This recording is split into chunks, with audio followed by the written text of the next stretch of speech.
Alors bonjour tout le monde.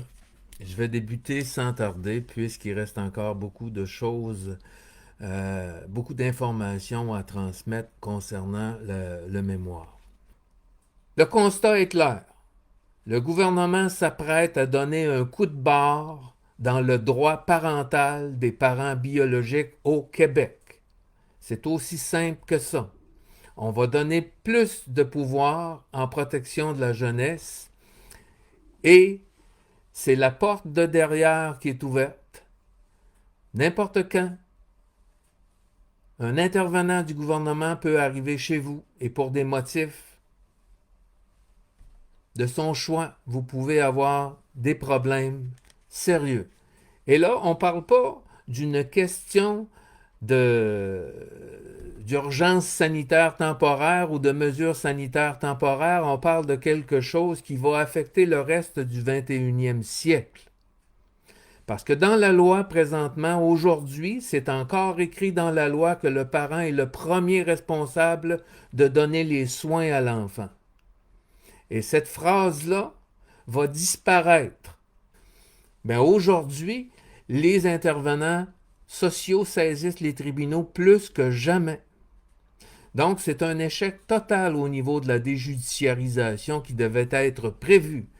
Et dans l'avant-projet de loi de 1974 que nous avons mis en copie dans notre mémoire, la structure est claire. La DPJ est au bas de la structure et la DPJ n'intervient pas comme elle veut. Par contre, en 1979, quand la loi est entrée en vigueur, toute cette structure-là avait été annulée et le pouvoir total avait été remis entre les mains du DPJ, sous la pression de travailleurs sociaux et d'autres groupes d'intérêt. Et quelqu'un aussi me disait hier, m'a envoyé un message pour me dire qu'est-ce que je risque de, de me faire représenter par Alain Rioux?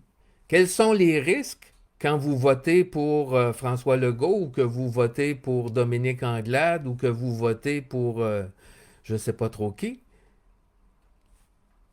Le risque est le même. Vous votez pour quelqu'un pour vous représenter à l'Assemblée nationale. Vous demandez à être représenté et je suis en train de tout vous expliquer qu'est-ce qu'il y a dans le mémoire. Tout ce qu'on demande, si vous regardez, vous pouvez lire le mémoire. Tout est écrit dans le mémoire de 200 pages. Qu'est-ce que vous courez comme risque? Vous courez aucun risque en me demandant de vous représenter. Mais si vous ne le faites pas, pour le reste du 21e siècle, les familles québécoises courent un grand risque.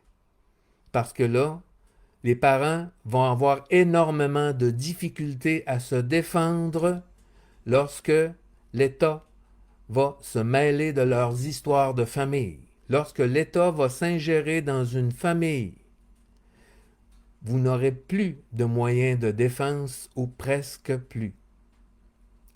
Là, vous courez un risque.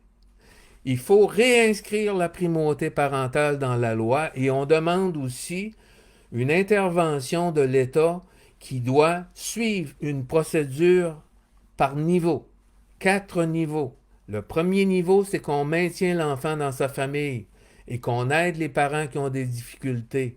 Si ces parents-là ne font pas ce qu'il faut faire pour se faire aider, on passe au deuxième niveau. En priorité, il faut trouver soit les grands-parents ou des membres de la famille pour aider, pour prendre soin de l'enfant. Si c'est pas possible, on va voir dans la communauté culturelle si c'est un enfant d'une autre nation. Et ça, la DPJ ne pourra plus échapper à ça. Présentement dans la loi, c'est pas écrit assez clairement et la jurisprudence a statué que on n'était pas obligé, que l'État n'était pas obligé de respecter ça. C'est des vœux pieux. Donc, on demande d'inscrire les choses clairement dans la loi et le tribunal ne pourra plus échapper à la loi. La DPJ ne pourra plus échapper à la loi. On va devoir respecter une procédure très stricte. C'est ce qu'on demande. Et beaucoup d'autres choses qu'on demande qui vont de soi et qui sont des propositions qui avaient déjà été mises sur la table au temps de Claude Castonguay et Jérôme Choquette, une structure pour gérer la protection de la jeunesse. Et les Autochtones aujourd'hui font beaucoup mieux que la DPJ. Ils impliquent la communauté, ils impliquent les familles des communautés, ils impliquent les grands-parents dans les décisions. Et c'est aussi ce qu'on demande avec un tribunal qui prendra une décision qui sera composée avec des parents comme un jury, comme une cour criminelle dans le fond, où ils pourront prendre une décision communautaire et non pas un juge qui est un ex-employé de la DPJ. Donc, pour être entendu, il faut s'unir, il faut se lever. C'est à vous, la balle est dans votre camp. Alors voilà pour la situation. Amendement numéro 20, on demande de rajouter l'article 41.1. Exception faite d'une situation inquiétante selon les paragraphes D ou E, c'est-à-dire les sévices physiques, les abus physiques et les abus sexuels de l'article 38, le directeur d'un établissement d'enseignement doit démontrer qu'il a préalablement transmis à l'enfant de plus de 14 ans ou à son père et sa mère ou un parent, de la manière la plus complète, les motifs de tout signalement que toute personne de son établissement à l'emploi du ministère de l'Éducation désire faire, et ce, selon un délai de 5 jours. Pourquoi? Nous le savons, une grande partie des signalements sont faits par les directeurs d'école. C'est un secret de polichinelle. Les directeurs d'école sont probablement les plus grands signalants. Et ce que disait M. Legault en mai 2020, bon, on veut réouvrir les écoles pour avoir les signalements pour protéger les enfants vulnérables.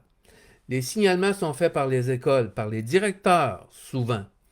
Et dans la loi sur l'instruction publique, je pense que c'est l'article 16 ou 18, le directeur devrait aviser par écrit les parents avant de les signaler à la DPJ.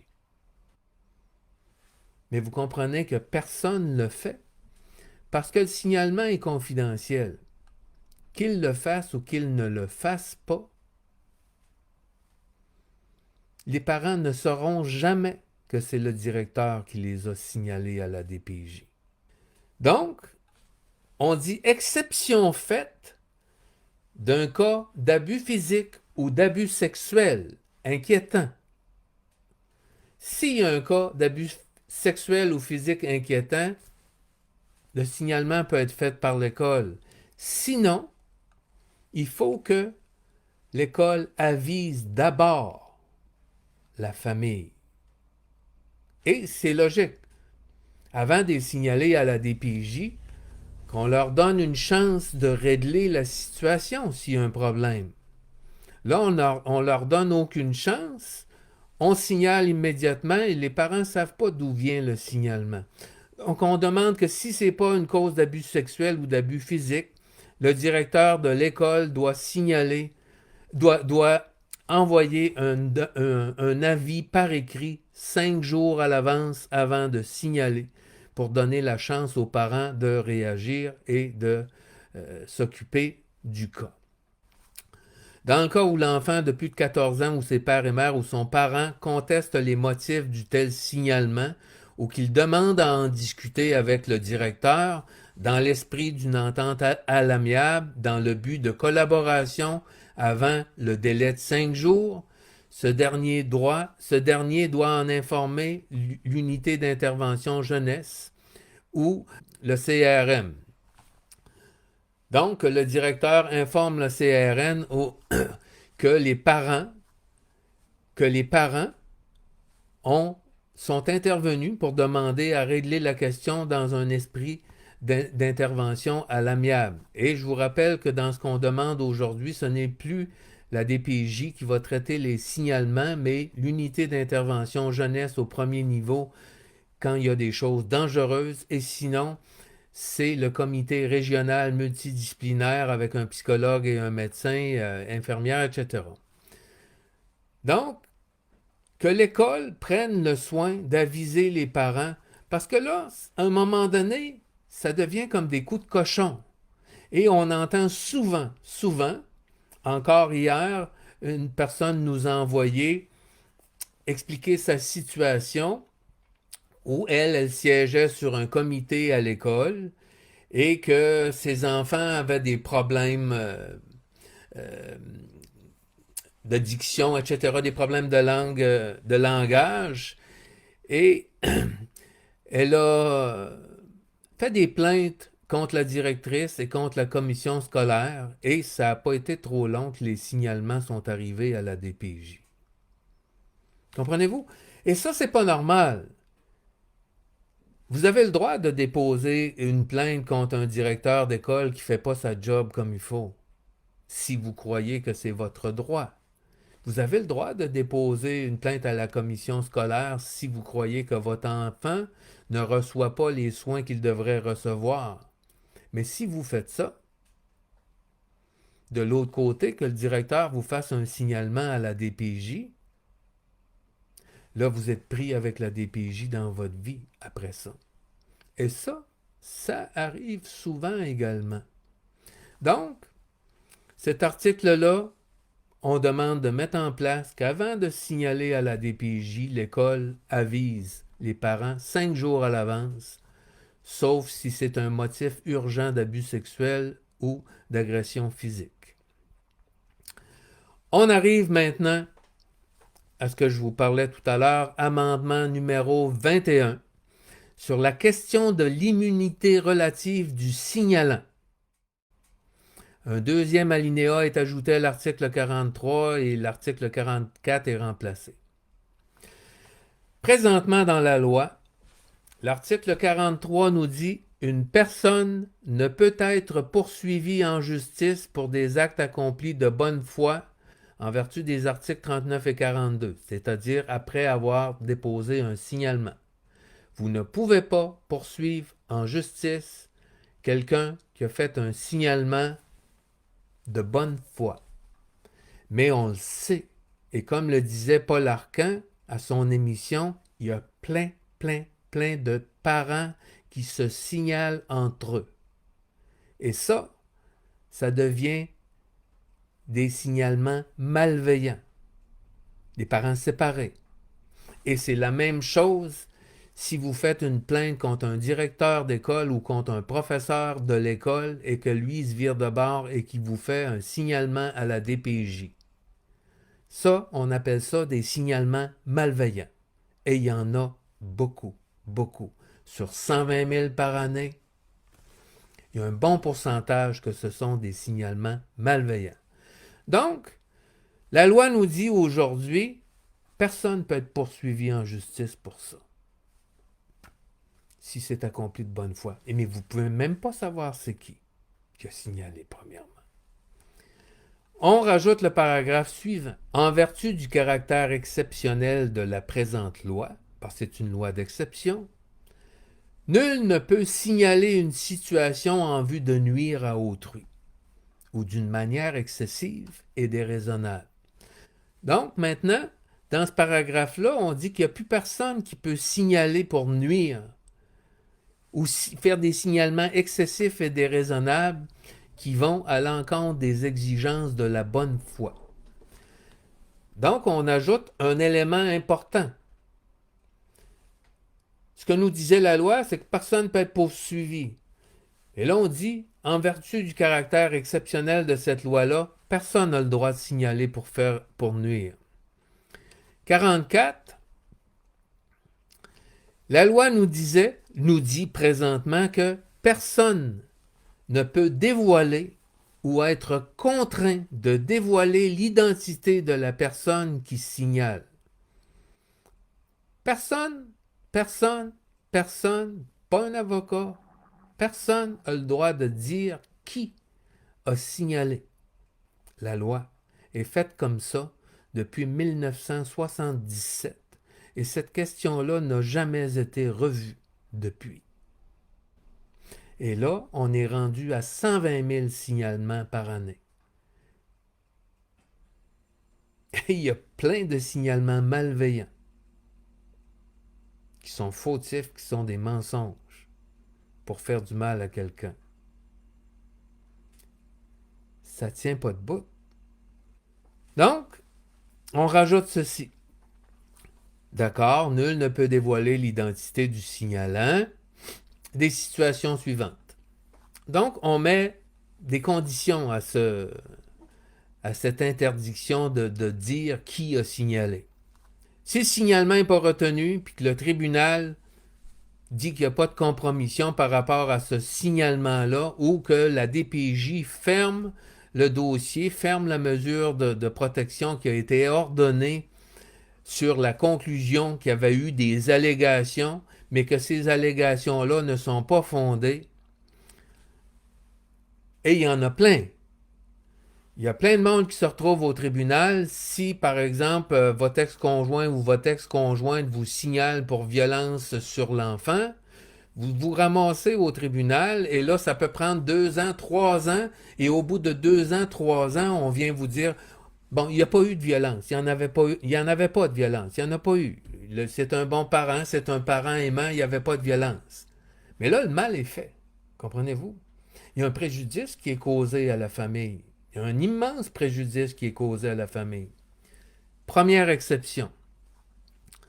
Lorsque le signalement n'a pas été retenu ou que le tribunal infirme la requête en déclaration de compromission du directeur, donc si les allégations étaient fausses, qu'on ferme le dossier ou que le tribunal juge qu'il n'y a pas de compromission, c'est pas vrai, ou que le signalement n'est pas retenu parce qu'il n'y a aucune preuve de ça, l'enfant de 14 ans ou ses parents peuvent de plein droit demander l'intégralité des dossiers liés au signalement en apparence fautif, incluant les déclarations complètes des signalants ainsi que les notes évolutives et institutionnelles associées à ce signalement, le cas échéant. Donc, on vous signale à la DPJ. Vous ne savez pas de quoi il s'agit, vous vous ramassez au tribunal, vous avez des conséquences graves dans votre vie. Mais, à un moment donné, on se rend compte que c'est pas vrai. C'est un faux signalement. C'est pas la situation. Ben là, vous avez le droit de demander le dossier de signalement et les notes qui vont avec, prendre connaissance des raisons pour lesquelles on vous a signalé et étudier le dossier.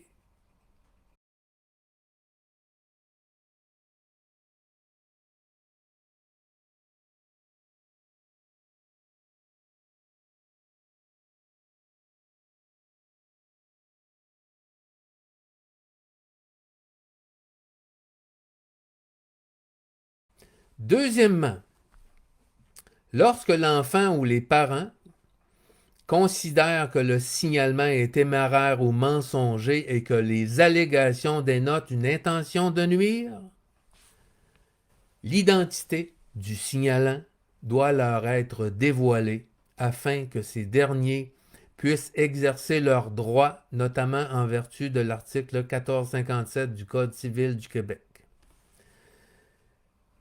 Donc, ce qu'on demande, c'est que si le signalement est téméraire ou que c'est un signalement calculé pour vous faire du trouble, vous avez le droit de demander le dossier. On vous donne le dossier, vous regardez tout ça et vous comprenez que quelqu'un a voulu vous faire du trouble. Quelqu'un a voulu vous faire du mal. Après ça, vous pouvez demander qui est cette personne qui a voulu vous faire du mal et qui a voulu vous faire du trouble, qui a voulu vous nuire. Et ensuite, vous exercez votre droit civil. Parce que présentement, c'est impossible. Vous ne pouvez pas savoir c'est qui. Personne n'a le droit de vous dire qui est le signalement, même si des fois c'est un secret de polichinelle. Donc, vous ne pouvez pas poursuivre si vous n'avez pas la preuve. Donc là, s'il y a des signalements malveillants, vous pouvez savoir c'est quoi qu'il y a dans ce signalement-là, et si c'est vraiment de la chenoute, vous avez le droit de savoir c'est qui vous fait ce trouble-là. Et je vous garantis que si ça s'était inscrit dans la loi, 120 000 signalements par année va peut-être passer à 60 000 signalements par année au Québec. Parce que là, celui-là qui vous signale pour vous faire du mal, il va devoir y penser à 2 fois. Paul Arcand l'a dit, il y a plein de monde qui se signale entre eux. Il dit, je reçois je reçois je ne sais pas combien de courriels de gens qui me racontent que l'ex-conjoint utilise la DPJ contre le conjoint. Bref, disons que ça dérape pas mal. Alain Rioux est porte-parole de l'association du groupe Les Papas en action pour l'équité. Monsieur Rioux, bonjour. Oui, bonjour, M. Arcand. OK, M. Rioux, pour que les gens comprennent bien, là, parce que je vous dis, là, je parle d'expérience là, avec le nombre hallucinant de courriels que je peux recevoir. Si on résume, là, le cas typique, là, c'est une chicane en 2 ex-conjoints et se trouve au cœur de la chicane des enfants. Puis là, il y a des signalements qui se font par un ou l'autre à la DPJ concernant l'ex ou encore le nouveau partenaire de vie de l'ex-conjoint. Là, on va accuser dans l'allégation que le conjoint a été violent, que l'ex n'a pas été un bon père, etc. Puis là, la DPJ débarque dans ta vie. C'est à peu près ça, là. La DPJ est de plus en plus interventionniste après les séparations des parents. Et que le résultat, ce qui arrive en bout de ligne, c'est que la DPJ cause des ruptures forcées de liens parents-enfants. La DPJ va s'impliquer et l'autre parent risque de se voir enlever des droits parentaux, de se faire limiter ses droits d'accès et éventuellement d'être frappé par une interdiction de contact à ses enfants. Alain Rioux est le porte-parole du groupe Les Papas en action pour l'équité. Ils ont témoigné devant la commission Laurent sur la protection de la jeunesse hier. Donc ça, je pense que c'est une mesure qui serait excellente parce que là, présentement, c'est impossible de faire respecter ces droits fondamentaux. C'est une mission impossible. Et en vérité, l'article 44, tel qu'il est écrit aujourd'hui, a un caractère inconstitutionnel parce que vous n'avez pas le droit d'exercer vos droits civils. Vous ne pouvez pas savoir c'est qui vous fait du mal. C'est pas normal. Quelqu'un vous fait du mal, quelqu'un vous joue dans le dos et vous ne pouvez pas savoir c'est qui. Le malfaiteur est protégé par l'anonymat. Le malfaiteur est protégé par la loi. C'est pas normal. Et ça, c'est comme ça depuis 1977. Ça n'a jamais été révisé. Donc, je pense qu'il faut donner les moyens aux victimes de signalements malveillants d'établir les faits en vue d'avoir une défense pleine et entière, et aussi pour décourager ce fléau que la DPJ devient une arme pour faire du mal à quelqu'un. Donc, il faut décourager ce fléau-là de signalement malveillant. Je vais m'arrêter ici, parce que la section 2 est une section très importante, très, très, très, très importante. On remodèle le système comme c'était prévu dans le fond en 1974, avec le traitement des signalements. Et je veux simplement vous dire que ça faisait partie du mandat de la commission Laurent de se pencher sur le traitement des signalements, mais malheureusement, il n'y a aucun changement qui est proposé dans la loi. Rien. Rien du tout.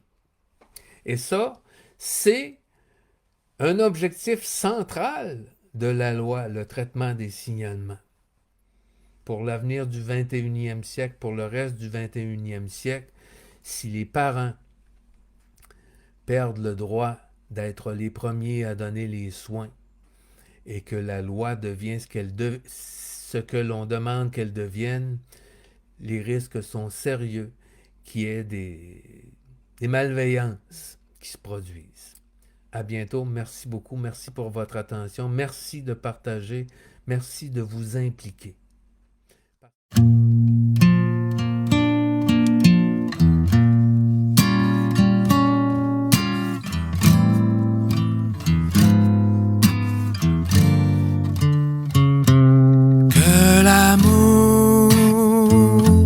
soit véritable, que l'amitié reste durable, que nos conflits demeurent conciliables, que notre mort ne soit pas brutale, que nos enfants soient très joyeux, que nos jeunes gens restent bien heureux, que le bonheur demeure leur fortune, que notre vie ne soit pas obscure et que la paix mène enfin le monde.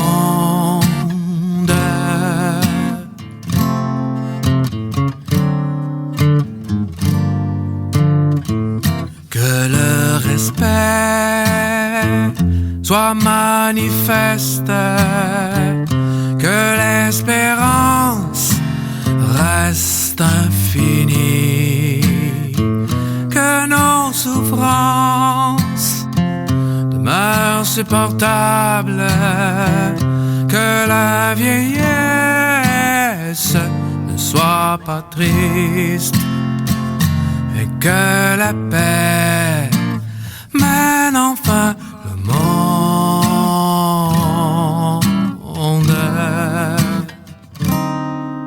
Partout dans ce monde.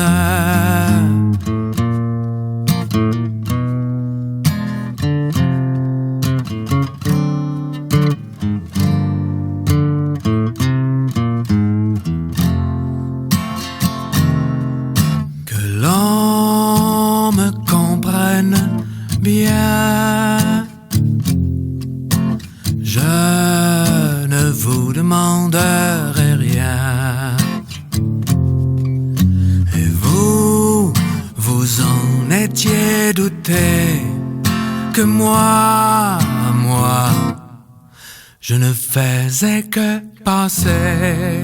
Oui, moi, je ne faisais que passer.